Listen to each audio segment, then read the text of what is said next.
Bryce Boettcher could return. Could return. We don't know. We don't know, as I record this show, whether or not Boettcher will return. I'd be super down for it because without Boettcher being in Oregon's linebacker room, I look at that position group and say a transfer would make a lot of sense because you're losing Jeffrey Bassa and you're losing Justin Jacobs. That's a lot of experience.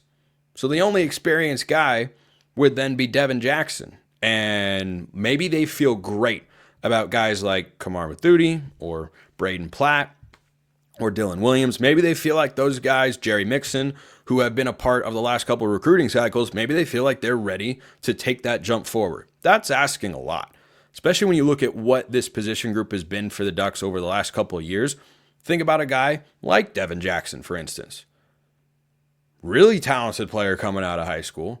Redshirted in the 22 season, stayed with the Ducks, I made a 21-22 jump in there. Thought there was a Cristobal Lanning component and then realized that was incorrect and corrected myself in real time. How about that? So I'm like way too impressed with myself for doing that. But I think about these things too often. Okay, anyway, I'm getting sidetracked here. So Jackson in 2022, redshirts. 23 season, he plays a little. In 2024, he plays more. In 2025, he could be Oregon's top linebacker. That's the evidence we have so far in terms of career progression at the linebacker position for Dan Lanning, Tosh Lupoi, and the rest of the defensive coaches. So maybe they feel that a guy like Jerry Mixon, who was a part of that 23 class, maybe he's ready to make the jump. Or maybe they're good putting redshirt freshmen out there. I'd be surprised. So this all came about after it was revealed that Tosh Lupoi and company are looking into the possibility of getting Bryce Boettcher another year of eligibility. And I would be open to this for two reasons. The first one I mentioned, that there isn't really a veteran presence in that room. Boettcher was also Oregon's best linebacker this year. The second reason, though, here comes the baseball fan in me. Maybe he wouldn't wind up going to the Astros organization. Oh, that'd be great. That'd be great. So he was drafted in the 13th round to the Houston Astros this year. And I mean, guys wait all the time before they, begin their major league careers. And if Bryce, who walked on senior day, wants to come back for another season, hey, I'd be here for it. Now, his eligibility question for the NCAA is different than what might be asked for Kobe Savage or Jamari Caldwell, whose eligibility is centered around the Diego Pavia rule that is giving players that would have run out of eligibility after this season, which just came to a close, of course, for everyone except for the 4 teams left in the playoff, because of prior JUCO years, because that was played under the NJCAA. The argument by Diego Pavia was, hey, you're depriving me of financial opportunities here because of look what I just did. I beat Alabama and Auburn in the same season. I beat Auburn again. I could make NIL money, but you're depriving me of that because I played for a different organization. They said, okay, we'll give you a year. And to my knowledge, there has not been a long-term resolution on that, but there is a 1-year resolution, which is if you are going to be out of eligibility because of past JUCO years, you can have one more year in the 25-26 campaign. So Boettcher's is different than that, but I think that would be, if he came back, frankly, I'd be fine with Oregon's linebacker room at that point. Maybe they'd bring in a transfer, but you'd have a lot of options there. I can't imagine none of those guys are ready to have a role. And if you have 2 veterans at the top of that depth chart, it seems, in terms of guys who have, veteran experience, like Mixon will be going into his 3rd year, but hasn't played, consistently meaningful snaps for the Ducks. I'd imagine at least one of those guys is ready to be a rotational player going into their 2nd or 3rd season of college football. So that's the first name to think about here. Second one is Jahlil Florence, who said he's absolutely coming back. He got injured last year and wasn't able to get fully healthy and didn't play this season.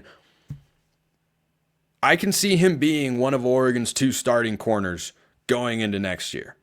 Because when he has played and been healthy for the Ducks in his career, he's been a starter. In 23, he and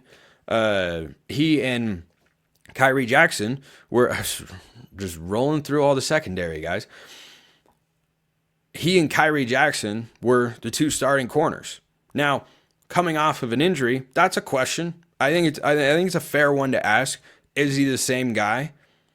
But if he is, I've always been a huge Jahlil Florence fan. He's one of the guys who has played since he was a true freshman for Dan Lanning and the staff. He was a rotational guy back in that 22 secondary headline by Christian Gonzalez, who's also absolutely crushing it for the Patriots, who are now going into a new head coach. I have no idea what the Patriots are doing, but Gonzo's a stud regardless.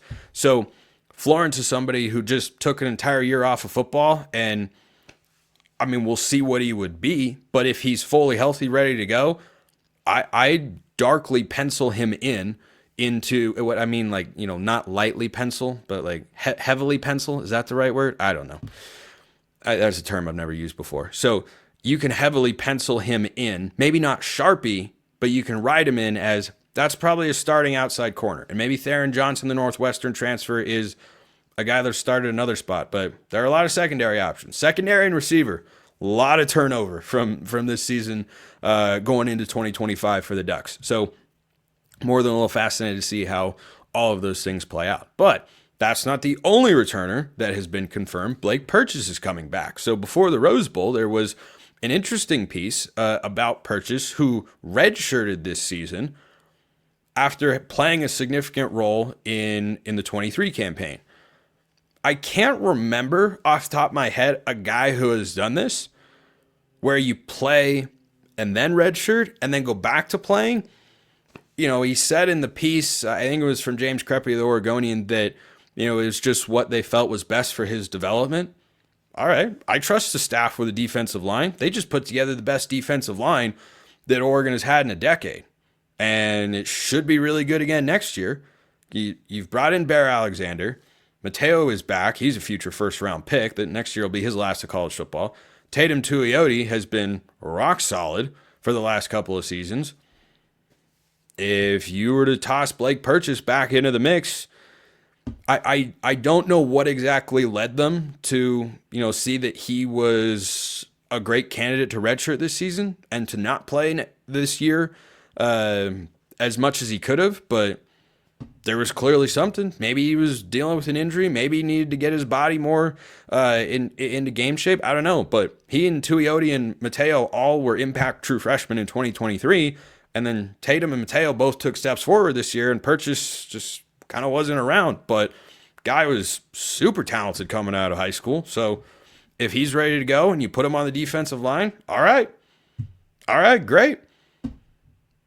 It's just a curious situation. I can't recall. You guys can let me know in the comments below, or shoot me a note on Twitter, but I can't think of a guy who, assuming health, which, Lanning and health reports, he's not always giving out all the information. So maybe he was dinged up and that's where they got to, a Matthew Bedford situation where he was hurt, but then by the time he got back, was he fully 100%?